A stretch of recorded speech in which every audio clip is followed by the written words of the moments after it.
এই যে দেখছেন, বিচার যদি হয় এগুলো বন্ধ হবে, বিচার যদি না হয় তাহলে বন্ধ হবে না। এই যে রামেশ শাহ দর্শনের এই যে এত খারাপভাবে এই রানা এবং তার ওয়াইফের যে মৃত্যুদণ্ড দেওয়া হয়েছে, এইভাবে ভাই কয়েকটা ঝুলে দেন, দেখবেন ঠান্ডা হয়ে যাবে। আর যদি না করেন তাহলে এটা জীবনে কমবে না।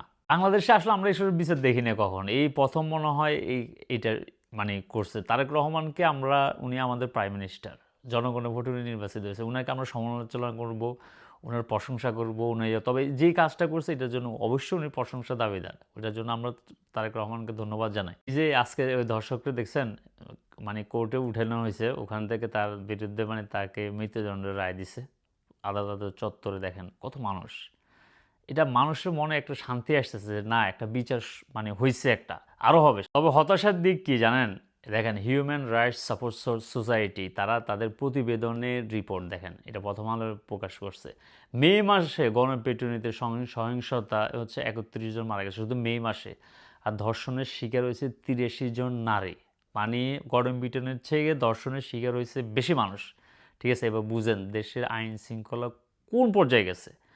এগুলাকে আপনাকে তুলে তুলে করে আপনি এইসব আইনের শাসন প্রয়োগ না করে আপনি পারবেন, এগুলো কন্ট্রোল করতে পারবেন না। এরকম দরকার হয়েছে আনিয়ে ঝুলে দেন, আনিয়ে ঝুলে দেন, দেখবেন বন্ধ হয়ে যাবে। মানে দেশে এমন একটা অবস্থা হয়েছে যে কোনো কিছু ভাইরাল যদি না হয় তাহলে ওটার বিচার হয় না। এই যে রামেশ্বর, এটা ভাইরাল হওয়ার কারণে প্রাইম মিনিস্টার রামেশ্বর বাসায় যাওয়ার কারণে, ওখানে গিয়ে কথা বলার কারণে তার বাপে প্রাইম মিনিস্টার পায়ে পড়ে যাওয়ার কারণে, স্বরাষ্ট্রমন্ত্রী ওখানে যাওয়ার কারণে এটার বিচার হয়েছে। কিন্তু আপনার মতো হাম্মা তরিকের কেউ যদি কিছু হয়, রাস্তাঘাট আপনি পড়ে থাকলে আপনার পরিবারের কেউ যদি এটা শিকার হয়, তাহলে আপনি এটা বিচার পাবেন না। কারণ আমরা অতীতে দেখে আসছি কত মানে হাই প্রোফাইল কেসগুলো, এগুলোর কোনো বিচার হয়নি, আজকে 15 বছর 20 বছর ঝুলে আছে। ঠিক আছে, এই দেশে আসলে এই কালচার এগুলো চেঞ্জ হওয়া দরকার। যদি চেঞ্জ হওয়ার জন্য আপনি আপনার প্ল্যাটফর্ম ইউজ করে যেভাবে পারবেন এটার বিরুদ্ধে, এটার পক্ষে কথা বলবেন, মানে সচেতনতা সৃষ্টি করবেন, তাহলে দেখবেন এগুলো আস্তে আস্তে মানুষ মানে এগুলো নিয়ে কথা বলতে সাহস করবে। ঠিক আছে, এই বিচারটা যেহেতু হয়েছে আমরা এটা সাধুবাদ জানাই। সামনের দিকে যে কোনো ইয়া হবে এগুলো ফার্স্ট ট্র্যাকে ঝুলাই দেন, দেখবেন সব